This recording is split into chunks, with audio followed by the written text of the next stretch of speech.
Hey guys! Today we're diving into another truly horrifying case. If you want to support my channel, make sure to subscribe and stay active. It really helps me out. I'd be super grateful for that. Let's get started. Recognizing toxic and manipulative relationships early on is crucial. Ending them swiftly and safely can mean the difference between healing and irreversible harm. But even when someone makes the brave decision to walk away, doing so with caution and tact is essential because the reaction of a controlling person can be dangerously unpredictable. It's a common misconception that only insecure or emotionally fragile individuals fall victim to such manipulation. In reality, anyone can be targeted. Those who seem vulnerable are often only seen that way after enduring significant emotional trauma. And no one is truly immune to the outbursts or obsessive behavior that may follow when a manipulative person feels they're losing control.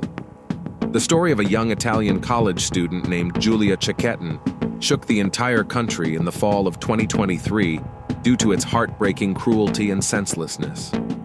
Giulia was known as a kind-hearted and trusting person. She showed compassion toward a young man who had deep feelings for her. She feared that rejecting him might lead him to harm himself. But tragically, that wasn't what happened. Instead of turning inward, the individual redirected his pain outward, with devastating consequences. The full extent of what occurred was later pieced together through Giulia's personal journals, which revealed her growing discomfort and emotional turmoil. Meanwhile, the person responsible attempted to avoid accountability, claiming it was a result of overwhelming emotions and temporary confusion. But the evidence uncovered during the investigation consistently pointed to premeditation. Giulia Cecchettin was born on May 5, 2001, in the small Italian town of Vigonovo, in the municipality of Padua. She was the middle child of Monica Camerotto and Gino Cecchettin, raised alongside her older sister, Elena, and younger brother, Davide. Though the sisters were polar opposites in temperament, Elena being rebellious and full of energy, while Giulia remained quiet, modest, and obedient, they were inseparable from a young age. The family belonged to the middle class. Gino worked as an engineer at a local company, while Monica held a position in the city administration. They lived in a spacious home and owned multiple vehicles. Both parents were deeply devoted to their children and worked hard to ensure they had everything they needed to grow up to be kind, responsible individuals. From early childhood, Giulia stood out for her kindness and empathy. She was naturally drawn to people, always making an effort to be helpful and considerate. Sometimes she was too gentle. She'd go out of her way to avoid conflict, even at the expense of her own interests. Giulia had a large social circle and was quick to make friends, easily blending into any group. In school, she consistently earned top grades and had a passion for literature and foreign languages. But what truly lit her up were art classes. Her teachers recognized her natural talent and encouraged her to continue in that direction. As a teenager, she enrolled in an art academy while still in high school and seriously considered pursuing a career in the arts. However, as graduation approached and the question of her future became pressing, her parents urged her to choose a more practical and stable career path. Following her father's advice, she enrolled at the University of Padua, one of Italy's most respected public institutions, choosing the field of medical engineering. Giulia, never one to cause conflict, agreed without argument and threw herself into her studies, even though her heart was never in it. She had no desire to work in that field long term. During her time at university, Giulia met a classmate named Filippo Turetta. He was born the same year as her, just a few months later, and grew up in the nearby town of Torreglia, also located in Padua. Filippo came from a modest background and was the only son of Elisabetta and Nicola Turetta, who cherished him deeply.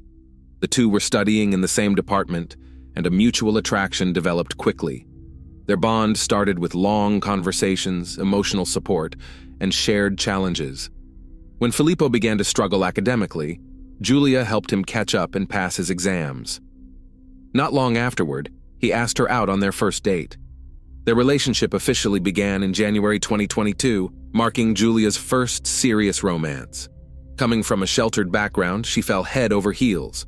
For the first 6 months, the couple was practically inseparable. They went everywhere together and seemed genuinely happy, so much so that their families and friends had no reason to doubt the depth of their connection. Just 2 months into the relationship, Filippo invited Giulia to his home for dinner and introduced her to his parents, referring to her as his future wife. A few weeks later, she did the same, bringing him home to meet her own family. Friends of the couple were convinced that by graduation, Giulia and Filippo would be engaged. But life took a devastating turn for Giulia's family. Her mother, Monica, was diagnosed with a late-stage illness. The prognosis was bleak. Her health declined rapidly, and despite consultations, doctors admitted there was little they could do. The following 6 months were like a waking nightmare for the Cecchettin family. During this difficult time, Filippo did his best to be supportive. He stayed close to Giulia and spent time with Monica as well. Giulia deeply appreciated his presence. She truly cared for him and was grateful for his kindness and steady support. Despite agreeing to take part in experimental treatments, Monica passed away in October 2022. She was only 51 years old.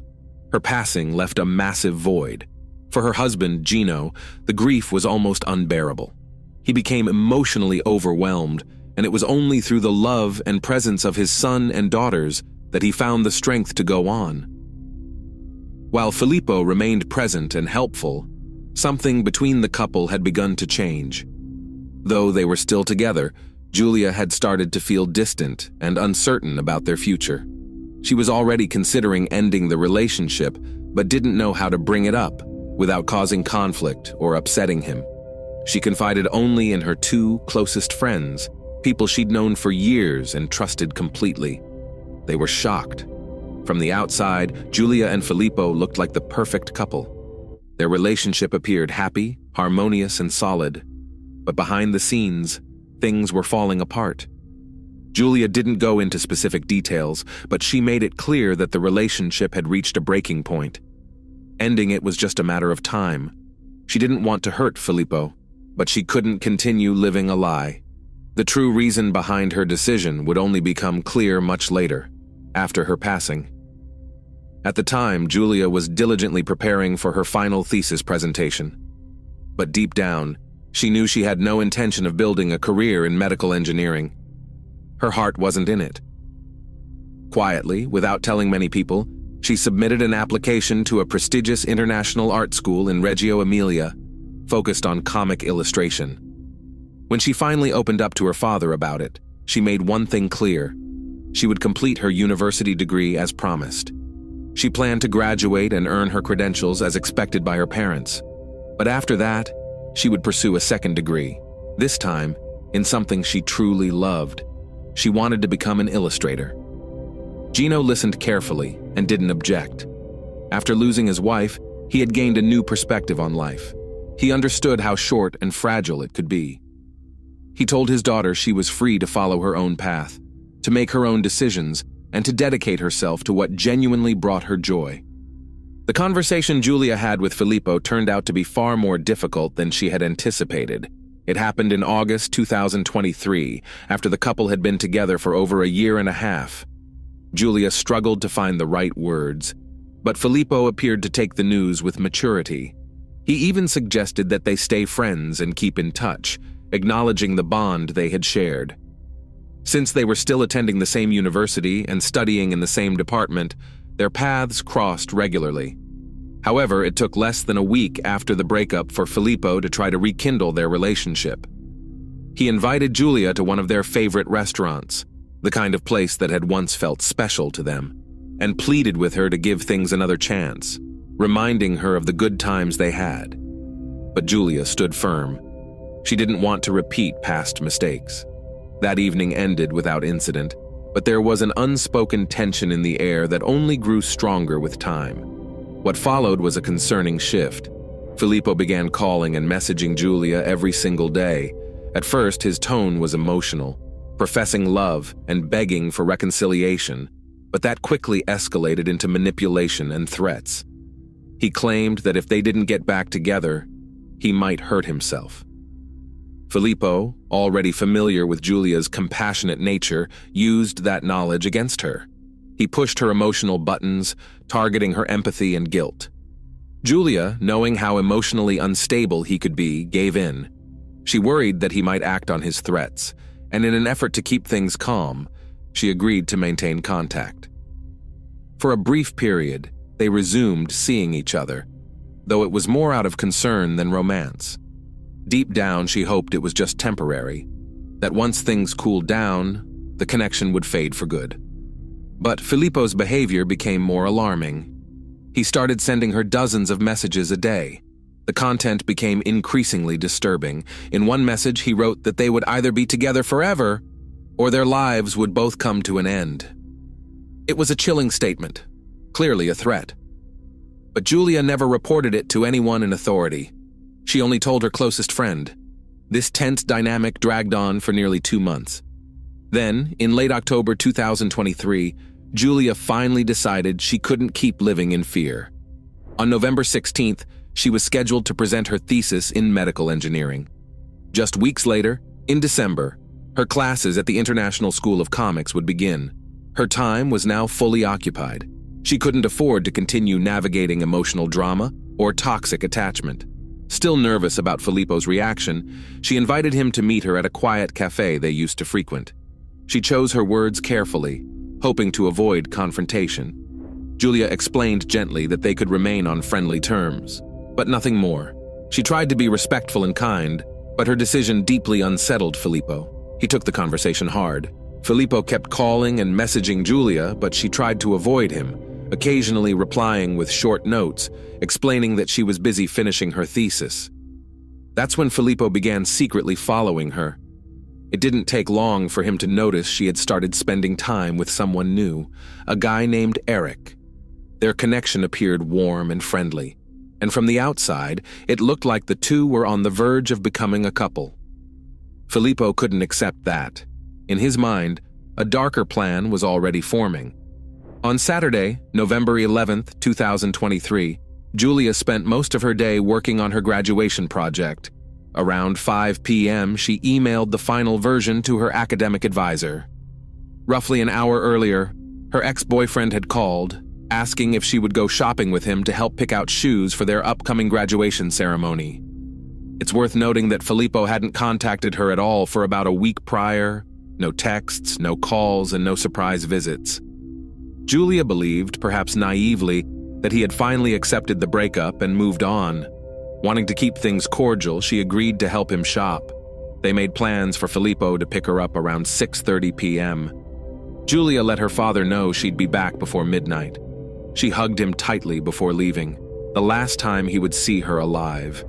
Filippo pulled up to the Cequitin home right on time. Julia got into the passenger seat, and the two drove off toward the local shopping center. Witnesses later reported seeing them together, calmly browsing the stores. They purchased a pair of shoes, and around 9 p.m., they grabbed a quick bite to eat at the food court. At approximately 10:30 p.m., surveillance cameras in the parking lot captured them returning to the vehicle. Everything appeared normal. Both looked relaxed, casually chatting as they got into the car. On the way home, Julia was texting with her older sister about everyday things, but at 10:45 p.m., her messages abruptly stopped. She never replied again. Moments later, her phone was turned off. When Julia failed to return home after midnight, her family became increasingly anxious. At first, they tried not to panic, thinking maybe she had simply lost track of time. But by 1 a.m., they realized something was very wrong. Julia never stayed out overnight without informing someone. Her phone remained off and Filippo was unreachable. Her father and older sister went to file a missing person report. Meanwhile, her younger brother stayed home in case Julia returned. There was still a faint hope that her phone had died or she'd gotten delayed, but even then they believed she would have found some way to check in. Police, however, were skeptical. They explained that Julia, being an adult, had every right not to come home or report her whereabouts. Only a few hours had passed since she was last seen, and by protocol, search efforts for missing adults typically don't begin until 24 hours have elapsed. What no one knew at the time was that roughly 4 hours before the family went to the station, something alarming had already been reported, a detail no one initially linked to Julia's disappearance. But soon, it would become clear that this was no coincidence. Around 11 p.m. on the night Giulia went missing, local police received a call from a man named Marco Musme.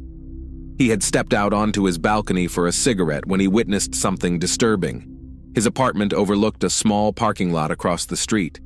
From that lot, he heard frantic screaming, someone shouting for help. Looking closer, he saw a young woman burst from a parked car, visibly terrified. A man exited the same vehicle moments later, caught up to her, and physically forced her back inside, appearing to strike her in the process. He then shoved her into the back seat and quickly drove away. The car sped off into the night. Marco tried to memorize the license plate but couldn't make it out due to the darkness and distance. He only recalled that it was a black compact vehicle, possibly a Fiat Punto. He immediately called the local authorities to report what he had seen, but without further identifying details, there was little they could do. Authorities initially dismissed Marco Musme's call. With few details to go on, they didn't consider it an immediate threat and opted not to respond to the report. But Marco couldn't shake the feeling that what he had witnessed was far more serious. He decided to go to the police station in person, convinced that he had seen a crime in progress. At the station, he crossed paths with a man named Gino, Giulia's father, who was there to report his daughter missing. To their surprise, they realized they lived just a few houses apart. Marco's building sat near the end of the street, and directly across from it was the small parking lot where the disturbing scene had taken place. The car Marco described, a black compact vehicle, closely matched the one Filippo drove. That same evening, Filippo had picked up his former girlfriend in his black Fiat Grande Punto before they headed to the shopping center. Investigators contacted Filippo's parents, Elisabetta and Nicola Turetta, who were also worried. They had been calling friends, hoping someone had heard from their son. Unfortunately, they weren't able to provide any helpful leads to the police. Officers were immediately dispatched to the parking lot, now presumed to be the scene of a violent incident. But to their dismay, there were no security cameras in the area. With no footage, detectives had to rely solely on the witness's testimony and any physical evidence they could find. What they discovered was alarming. On the ground lay a large knife with a blade broken near the handle. Nearby were several dark reddish stains. While the amount of blood wasn't excessive, it was clear someone had been injured. Forensic experts confirmed that the fingerprints on the knife belonged to Filippo, and the blood traces matched Giulia's DNA. The broken blade and the deep gouge in the pavement suggested that the attacker had missed his target during the initial attempt, striking the asphalt instead. Investigators feared the worst, but still hoped Giulia might be alive and in need of urgent help. Both students' phones had been turned off shortly after the incident, and data showed that their last known location was that very parking lot, the site of the suspected assault and abduction. Given the evidence, law enforcement opened a criminal case on charges of assault and unlawful detainment. Filippo was now the primary suspect. His parents were in disbelief. They insisted that their son could never harm Giulia, that he loved her deeply. Detectives began tracing Filippo's movements by reviewing footage from roadside surveillance cameras, but it was a time-consuming process. No one yet knew where he might have gone. Later that night, the black Fiat Grande Punto was seen heading toward a lake in the province of Pordenone. The following day, the vehicle was spotted in several regions: Veneto, Friuli Venezia Giulia, and as far as South Tyrol. On November 12th, a young man matching Filippo's description made a purchase at a gas station near the Austrian border. He paid with a €20 bill that appeared to have dried bloodstains on it. The cashier didn't think much of it at the time, but surveillance footage later confirmed the buyer was Filippo. Another chilling piece of evidence emerged soon after. A surveillance camera in an industrial area on the outskirts of Fosso, near Giulia's hometown of Viganovo, captured harrowing footage. In the video, a man can be seen physically attacking a woman. After the assault, he stood over her motionless body for several minutes before lifting her up and placing her in the trunk of a car. At the scene, investigators found pools of blood and clear signs of a struggle. There was no longer any doubt that Giulia had likely lost her life. But where were her remains? And where had the suspect gone? Filippo was officially declared wanted across Europe. Then, on November 18th, a grim discovery was made. In a small ravine near Lake Barsis, search teams found a severely damaged body hidden beneath a large rock and partially covered by black plastic bags. Medical examiners documented multiple signs of extreme aggression. The victim had suffered dozens of stab wounds, blunt force trauma to the head, and visible signs of restraint around her wrists. Adhesive residue on her face suggested that her mouth had been taped shut. The nature of the incident indicated a personal motive and an extraordinary level of rage. Filippo was finally located on November 19th in Germany, nearly 600 miles away from the town of Viganovo. Authorities took him into custody and extradited him back to Italy, where the case had already sparked national outcry. During his first interrogation, Filippo confessed in detail to what had occurred. However, he claimed he was in a state of emotional disorientation at the time and couldn't remember parts of the sequence. According to his version, the two had spent a pleasant day together shopping at the mall. On the drive back, they stopped at a parking lot near Giulia's house. Filippo gave her a stuffed animal as a gift and asked if they could try to start over. Giulia allegedly raised her voice, rejected the gift, and stepped out of the car. That, he claimed, triggered a sudden wave of uncontrollable anger. He grabbed a knife and chased after her, injuring her shoulder. Giulia collapsed, and when he tried to strike again, he missed. His knife snapped upon hitting the pavement. Filippo said he forced her back into the car, tied her wrists with rope, covered her mouth with tape, and drove aimlessly with no specific destination in mind. Eventually, he pulled into an industrial zone. Giulia, according to his account, managed to open the door and escape. That's when he retrieved a second knife and chased her down, continuing the attack until she went still. When asked how many times he struck her, Filippo said maybe 5 or 7. However, the forensic team counted more than 70 wounds, and his claim of an unplanned outburst was inconsistent with the fact that he had come to the meeting prepared, with not 1 but 2 knives, rope, tape, and plastic bags. Filippo further stated that he intended to take his own life afterward, to reunite with Giulia, and even showed shallow cuts on his wrists. But he admitted he didn't follow through. Taking another life had been easier than ending his own. Though the physical evidence overwhelmingly pointed to Filippo, the legal team hired by his family clung to the claim of mental confusion and memory loss. His entire defense strategy revolved around this idea, hoping not to escape responsibility entirely, but to receive a lighter sentence or be transferred to a psychiatric facility instead of prison. That's when Giulia's grieving father took an extraordinary step. He handed over pages from her personal diary to investigators and later made portions of them public, determined to shed light on the truth and bring the public's attention to what his daughter had endured. The entries in Giulia's diary made it painfully clear why she had chosen to end the relationship with Filippo and what had really been going on behind closed doors. Though she had deeply cared for him, Filippo had shown increasingly controlling behavior and was emotionally manipulative. He tracked her movements, monitored her phone and social media accounts, forbade her from seeing friends, and demanded constant compliance with his wishes. One particularly intense conflict arose shortly before the tragedy. It was related to Filippo insisting on attending a birthday gathering for Giulia's sister, Elena, a small family event held in the wake of their mother's recent passing. Giulia's family wasn't in the mood for celebrations. However, Filippo reacted with anger, believing that he was already part of the family and entitled to be present at all such gatherings. That argument became a turning point. It pushed Giulia to reevaluate their relationship. She realized she needed to break things off for good. But Filippo began using emotional blackmail, threatening to harm himself if she left him. Giulia, being empathetic and compassionate, felt guilty. But that kindness would ultimately lead to devastating consequences. The court proceedings began in September 2024. Filippo faced multiple charges: harassment, unlawful detainment, a violent crime with extreme cruelty, fleeing from law enforcement, and tampering with evidence. By the time the trial began, new evidence had surfaced, evidence that made it clear the crime had been premeditated. Investigators found that Filippo had started planning about a week before the incident. He had conducted extensive online research, exploring secluded areas around the suburbs that could be used to carry out the attack and conceal the aftermath. His browser history supported this theory. During a search of his car, officers found a printed map of the region. At first, its significance wasn't obvious, but it later became clear. Filippo had used a physical map instead of GPS to avoid leaving a digital trail. He had planned every detail, except what he would do afterward.